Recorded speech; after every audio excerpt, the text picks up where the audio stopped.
Bonsoir mesdemoiselles et messieurs, bienvenue à cette session d'information, journal télévisé administratif qui va s'ouvrir avec les nouvelles du Parlement, plus précisément à la chambre haute de cette institution où au cours de la dernière plénière, il a été question de la validation du deuxième suppléant du fait sénateur Issoyongo Bokono Bokechuleon. Ce dernier était remplacé à la place du premier suppléant décédé. Notons que le sénateur ont eu également à adopter les 3 projets de loi sur la ratification. Joël Nomankwe ainsi que Jimmy Kassongo nous font le point. Le deuxième suppléant Bokono Bokechuleon a été validé le matin au cours de la séance plénière et celui-ci siégera désormais sénateur comme l'a si bien confirmé le rapport de la PAJ. Rappelons ici que le Sénat a voté massivement les 3 projets de loi de ratification, entre autres celui autorisant la ratification par la République démocratique du Congo de l'accord entre le gouvernement de la RDC et le gouvernement de la République de l'Afrique du Sud sur la promotion et la protection réciproque des investissements signé à Kinshasa le 31 août 2004. Et enfin, celui autorisant la ratification par la République démocratique du Congo de l'accord entre le gouvernement de la RDC et le gouvernement de la République d'Italie sur la promotion et la protection réciproque des investissements signé à Kinshasa le 13 septembre 2006. D'une chambre à une autre, cette fois-ci nous sommes à l'Assemblée nationale où les honorables députés nationaux ont eu à adopter le projet de loi sur l'autorisation de la ratification de l'accord de prêt du 7 janvier 2014 conclu entre la République démocratique du Congo et les fonds africains de développement au titre des financements du projet de renforcement des infrastructures socio-économiques dans la région du centre. Notons que ce projet de loi était présenté par le ministre des Finances Yves Mulango. Une fois de plus, Joël Nomankwe ainsi que Jimmy Kassongo. L'examen et l'adoption du calendrier de la session en cours a fait l'objet d'un grand débat à la Chambre basse à cause de la quantité des matières à l'examen dans la rubrique Nouvelles matières, arrière législatif et les projets de loi soumis à l'Assemblée nationale pour une nouvelle délibération. Aubin Minako, président de cette chambre, a précisé que ce calendrier reste ouvert. Ça voudrait impliquer que le réaménagement interviendrait à tout moment et surtout que nous sommes dans une année électorale caractérisée par les germes des conflits politiques. Il y a possibilité d'autres lois relatives aux élections puissent intervenir. Plusieurs ONG de la défense des droits de l'homme ont saisi la CNDH au sujet de nos refoulés de Brazzaville. Installés sur l'avenue Kabambari, nous sommes là dans la commune de Kinshasa où les autorités n'arrivent pas à prendre en charge ces compatriotes qui vivent aujourd'hui dans des conditions déplorables. Suivons ce reportage. La Commission nationale des droits humains était saisie par des ONG pour plaider sur la cause de nos compatriotes refoulés de Brazzaville. Ces derniers continuent à vivre dans des conditions inhumaines à côté du stade du 24 novembre sur l'avenue Kabambari. Voilà pourquoi ces ONG de défense des droits humains ont préféré saisir l'instance compétente afin de trouver des solutions qui s'imposent. De leur part, les autorités concernées présentes à cette rencontre ont promis de trouver des solutions adéquates au sujet de nos compatriotes refoulés de Brazzaville. Espérons que cette fois-ci, ça va bien marcher afin de permettre à ces gens de vivre dans des conditions humaines. La plupart de nos compatriotes ignorent plutôt le vrai sens du terme patriotisme. Par conséquent, ils ne peuvent pas être des bons patriotes. À ce sujet, le président de l'Alliance pour l'universalité des droits fondamentaux, Maître Henri Wemboloa, nous en parle. Il est au micro de Dodo Kalonji ainsi que Papi Bolengwa. Le patriotisme qui désigne le dévouement d'un individu envers son pays qu'il reconnaît comme étant sa patrie est à ne pas confondre avec le nationalisme qui est l'ensemble des principes qui ont constitué la nation et lui permettant de se maintenir incorrompu dans ses caractéristiques nationales qui font ce qu'elle est. À ce sujet, le président de l'Alliance pour l'universalité des droits fondamentaux, Maître Henri Wemboloa, explique. Le patriotisme, c'est le mot dérive, il y a un élément dans ce mot, c'est la patrie. Et quand on dit patriotisme, il s'agit d'un sentiment, d'une personne qui aime sa patrie, c'est-à-dire son pays. Celui qui aime son pays, il doit respecter les lois de son pays. Il doit respecter les autorités de son pays. Il doit respecter les biens publics. Il doit respecter les droits des autres. Donc le patriotisme englobe en fait plusieurs éléments.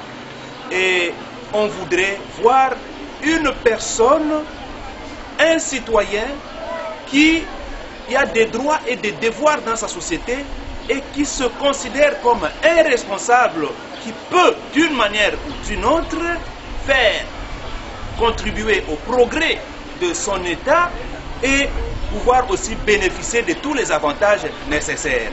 Donc, quand on parle de patriotisme sur le plan, par exemple, des biens publics, il s'agit de respecter tout ce que nous avons comme patrimoine de l'État et les biens qui appartiennent à l'État, les biens qui sont publics, les lieux publics et tout ce qui est de l'État doit être respecté. Et donc le patriotisme, c'est ce grand sentiment que l'on voudrait que les citoyens et les citoyennes soient animés pour vivre heureux, vivre avec les autres dans une bonne confiance mutuelle dans un État. Le patriotisme, c'est aussi un effort qui doit être fourni par tout un chacun pour se reconnaître dans un État et pour avoir ce grand amour pour que l'État puisse aller de l'avant pour l'intérêt de tous. Notons que le patriotisme, c'est d'abord l'amour de sa patrie, ce qui va plus loin que l'intégrité territoriale qui n'est en gros que la défense de frontières physiques. La plupart des Congolais ont des appréhensions différentes quant au terme administration. Approché par notre rédaction, Maître Moupili Carlos explique que c'est une fois de plus des propos qui vous ont été recueillis par Dodo Kalonji ainsi que la Mama Abouipo. Pour bien définir l'administration, il faut d'abord l'opposer avec la politique. Parce que souvent on entend ça c'est une fonction politique, ça c'est une fonction administrative. Donc, lorsque la politique conçoit des solutions pour résoudre un problème, mais l'application maintenant de cette conception, c'est ça maintenant qu'on appelle l'administration. D'où l'administration est concrète, mais la politique est abstraite. Donc la mise en procédure de toute cette conception, des décisions dans une organisation, c'est ce qu'on appelle l'administration. Maintenant, elle peut être publique ou privée. Publique, c'est tout ce qui relève de l'État. Lorsque ça relève d'une institution publique, donc de l'État, c'est qu'on voit l'intérêt général. Ça appartient à toute la société, à tout le monde. Et là, il y a toujours ce qu'on appelle la logique juridique. On respecte plus la procédure. Mais tandis que l'administration privée, c'est une application des conceptions, des décisions, mais dans une institution de particulier. Et là, ça vient des organisations sociales, surtout chez les anglo-saxons. Là, on privilège plus le résultat que la procédure. Donc, c'est ce qui fait que les formats que nous avons de la fonction publique, des fayoles, l'unité de commandement, des tailors, ce sont des formats, des organisations très dépassées, archaïques. Aujourd'hui, lorsqu'on parle de l'administration, on ne voit tout simplement pas la politique, mais il y a maintenant une trilogie. La politique, l'organisation et puis l'administration. Mais un pays qui veut se consolider, qui veut aller en avant, on doit respecter l'administration. Vous avez vu la Belgique. La Belgique a fait 8 mois sans gouvernement, mais avec les secrétaires généraux, avec l'administration, les choses ont bien fonctionné. Restons toujours dans ce chapitre administratif et pour vous parler cette fois-ci de la rémunération, le statut du personnel des carrières de services publics de l'État. Le règlement d'administration dispose que tout agent de l'État a droit à une rémunération comprenant le traitement ainsi que le prime payable par mois selon son grade. Bienheureuse moi qu'en connais nous fait le point de cette situation. Le statut du personnel des services publics de l'État comprend des traitements, celui d'initial qui est attaché au grade dont l'agent est revêtu, et l'ordre d'acquis qui est le traitement initial des augmentations annuelles découlant de l'avancement des traitements. Les traitements initiaux du personnel des carrières des services publics de l'État sont fixés par les règles d'administration. Il ne peut être accordé d'autres primes que la prime d'intérim, la prime pour prestations supplémentaires, la prime de risque professionnel, la prime de diplôme, le frais de représentation, la prime de brousse. Il peut être accordé exceptionnellement la prime pour fonction spéciale, notamment du personnel du Conseil législatif, de la direction de la paie, de l'inspection de finances, de l'inspection du travail, de l'inspection de la fonction publique. Les montants et les modalités d'octroi sont fixés par les règlements d'administration. Il en est de même des modalités de liquidation de revenus et des soucis éventuels de la rémunération. Il est à noter que la prime ou l'ensemble de primes, lorsqu'il y en a plusieurs, ne peut dépasser 2/3 de la rémunération. Parlons à présent de partis politiques, plus précisément à l'Union pour la démocratie et le progrès social, où ces partis vivent une crise indescriptible. Notons que la remise à l'ordre au sein de ce mouvement politique, ainsi que l'éventuel retour de Etienne Tshisekedi, voilà quelques points qui ont été abordés au cours de la matinée politique tenue cette semaine dans la commune de Lumba. C'est un reportage signé Médard Mbolela ainsi que Junior Kambo. Ce rendez-vous hebdomadaire des cadres et combattants de l'UDPS avait bel et bien eu lieu sous la conduite de Valentin Moubaké, le conseiller politique de Etienne Tshisekedi.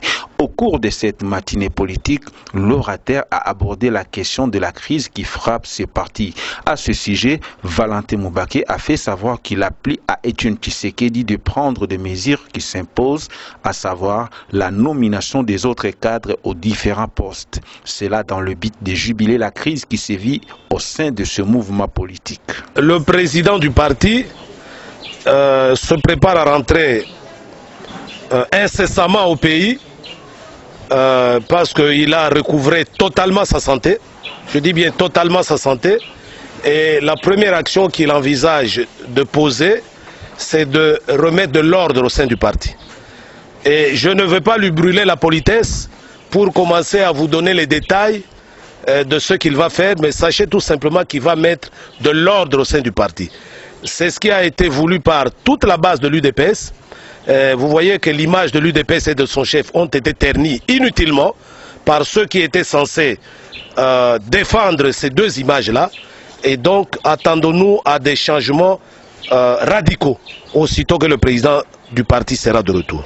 Au sujet des questions politiques de l'ère en RDC, les conseillers politiques de Etienne Tshisekedi livrent ici les points de vue de son parti en ce qui concerne le manque de moyens pour l'organisation des élections dans notre pays. À sa place, comment on se comporte? Je suis nommé président de la CENI, je n'ai pas les moyens, je n'ai pas le temps, je dis, je démissionne. C'est simple, mais s'il continue à jouer au chat et à la souris, avec le peuple congolais, il sera balayé. Voilà. La grande communication à la base reste l'éventuel retour de Etienne Tshisekedi au pays et de mécanismes à mettre en place pour... Le directeur de l'Institut de la recherche d'enseignement de la démocratie directe, URED en sigle, Paul Kibal, interpelle la Commission électorale nationale indépendante au sujet du dialogue à la classe politique et au peuple congolais d'adhérer aux enseignements de l'URED sur l'instauration de la démocratie directe. Joël Nomankwe ainsi que Junior Kambo nous en parlent un peu plus sur ces reportages. Les acteurs politiques de la République démocratique du Congo, tant de la majorité que de l'opposition, se battent pour la tenue du dialogue sans oublier ceux de la société civile. Quant au directeur général de l'Institut de la recherche d'enseignement de la démocratie, seule la CENI peut nous fixer. À l'IRED, nous soutenons le dialogue. Mais malheureusement, comme vous le suivez, ce dialogue-là paraît incertain. Les avis sont vraiment partagés. Mais nous, à l'IRED, comme au MPDD, il faut le dire, nous soutenons véritablement le dialogue. Pourquoi nous soutenons le dialogue? Parce que c'est dans le dialogue qu'on peut répondre à deux questions fondamentales. Parce qu'il faut vous dire, le pays est pratiquement à la croisée de chemin. On doit répondre à deux questions fondamentales. La première question, elle est adressée à la CENI. C'est à la CENI de dire à quand l'organisation de toutes les élections. Faut-il continuer avec la démocratie indirecte entre les partis politiques qui a failli ou il faut adopter celle dite directe? La deuxième question fondamentale à examiner au niveau du dialogue, c'est la question suivante. Faut-il continuer avec le système de la démocratie indirecte des partis politiques qui est en crise, qui présente beaucoup de faiblesses aujourd'hui, ou alors faut-il amorcer ce que nous appelons à l'IRED la nouvelle démocratie directe. Autrement dit, la démocratie directe des communautés. C'est ça la question fondamentale. Faut-il continuer avec la démocratie indirecte, opposition-majorité, ou ne faille-t-il pas aller vers la démocratie directe Yabana Mboka, que le peuple gouverne, comme disaient nos élus? Cet institut a pour mission principale d'instaurer la démocratie directe, bien du pays et de l'Afrique entière, car l'actuelle démocratie a failli. Parlons société à présent. Plusieurs communes de la ville de Kinshasa souffrent de fourniture en énergie électrique. La commune de Lingwala n'est pas épargnée de cette difficulté. Et grave encore, la Société nationale de l'électricité ne se lasse d'envoyer 2 factures dans ces coins de la capitale où le courant est presque inexistant. Nos reporters étaient sur place et nous ramènent ce constat que nous vous proposons à travers ce reportage. Il suffit de voir l'état des câbles et cabines dans cette commune pour comprendre la situation que traversent les habitants de cette municipalité en termes de fourniture en courant électrique. Sur place, plusieurs activités qui demandent l'énergie électrique sont quasiment paralysées. Biso batasinet les problèmes ya courant. Baza les premiers ya oya otika parti. Baza les premiers ya oya okata courant. Pona obongisa bampane na bango babongisa raté. Nasi na miso na bino moko moto zolakisa bango bakipete baleki bazokende. Mais mutu alingi akangama awa. Ah, tout ça, il a fait de 4 jours. Pour à la rater, tout là, la moulili. Mais les lobaye, bakata pour est-ce que ça réel? Ba konzangwa signal tinani. Batia bango. Au soit on menace que soit la police. La police peut t'envoyer écoute un appel à bafo pour le moni mbumelo bien que ça la va bien. Pendant ces temps, ces populations reçoivent toujours de factures mensuelles de consommation, une situation que les habitants de ces coins ne supportent pas. Comme vous le savez, le JTA vous a toujours habitué avec cette rubrique Goï Goï où nos compatriotes qui ont refusé de pouvoir quémander ou de se livrer à la loisiveté se sont permis de pouvoir créer juste un petit emploi, question de pouvoir trouver quelque chose pour subvenir à leurs besoins. Nous vous proposons parmi eux quelques-uns. Suivez. Goï Goï Toboyi, na Basia Congo. Toboyi goyi goyi parce que basi esengeli le koteka kovana na ndako eza malamu te mwasi nyonso esengeli ateka yo mwasi yo fona lobo makasi po bayeba ngai basi bavana na bandako batala mibali esengeli te foko bima mwasi nyonso foko luka mwasi azali edi ya mobali musungi ya mobali mobali bazali musungi ya mwasi goyi goyi toboyi toboyi toboyi goyi goyi.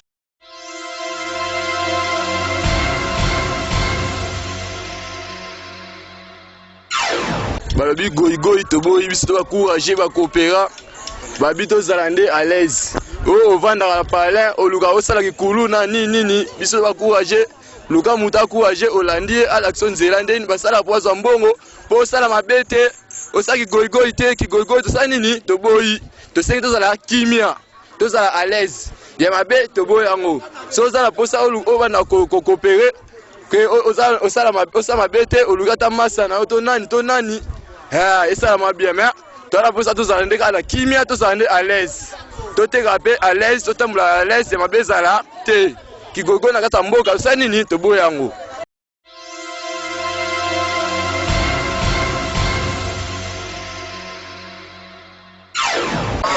goigoi to boyi esengi de na sala boro pour les staff ya koluka moi mosolo pour na sabana na kosenga na bajene bavanda na ndaku basala misala te yole okoya liboso masalukela nga shimbo kiboye na boye na kosenga ifa babimata na mwa kwe moko boye bamekota ta cigarette ameka koteka luka mambonga kosoulager nango ata minga oloba te na mona suki ndewa goigoi to boyi.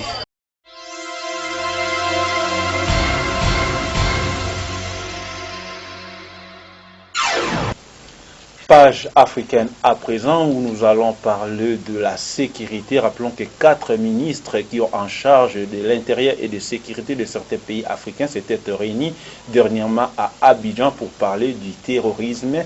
Au cours de cette rencontre, ils ont arrêté de mécanismes pouvant mettre fin à ces fléaux qui rongent le monde entier. C'est un reportage signé Africa 24.